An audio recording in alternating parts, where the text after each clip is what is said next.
తుంటాపరేషన్ అయినాక అసెంబ్లీకి మొత్తానికే పోలే కేసీఆర్ సారు. సభలు, పబ్లిక్‌ల మీటింగ్‌లు గూడా ఇదివరకు వచ్చినట్టు వస్తలేడు. ఇంకో దిక్కు రోజుకో పెద్ద లీడర్ పార్టీలు దుంకుతుండే. మీదికెళ్ళి ఎంపీ ఎలక్షన్‌లు దగ్గర పడుతుండే. ఇక ఉత్త ఊకుంటే లాభం లేదు. రంగంలో దిగవలసిందే, క్యాడర్‌ల హుషారు దేంపేయవలసిందే, పబ్లిక్‌ల పార్టీ పతార పెంచవలసిందే అని ఫిక్స్ అయ్యి బస్సు బయటికి తీసిండే కేసీఆర్. జనగాం జిల్లా దేవరపుల మండలం ధరావత్ తండాల ఎండిపోయిన పంటల కాడికి పోతందుకు పొద్దుగాల ఫామ్ హౌస్‌లకెళ్ళి బయలుదేరిండు సారు. కేసీఆర్ ఎమ్మడి 100కు మీదనే కార్లు బయలుదేరినాయి ఇగ.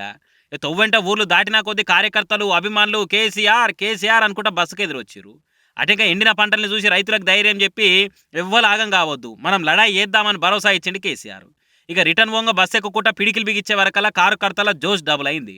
ఇక సారు బయలుదేరిన కాంచి మళ్ళా రిటర్న్ పోయే దానికొచ్చిన ఫోటోలు, వీడియోలకు ఆర్ఆర్లు, బ్యాక్‌గ్రౌండ్ పాటలేసి పులి బయటికొచ్చింది అనుకుంటే ఎలివేషన్‌లు ఇచ్చే స్టేటస్‌లు, ఫేస్‌బుక్, ట్విట్టర్ పోస్టులతోని గులాబీ పార్టీ ఫ్యాన్స్ ఫుల్లు బిజీలో పడ్డారు.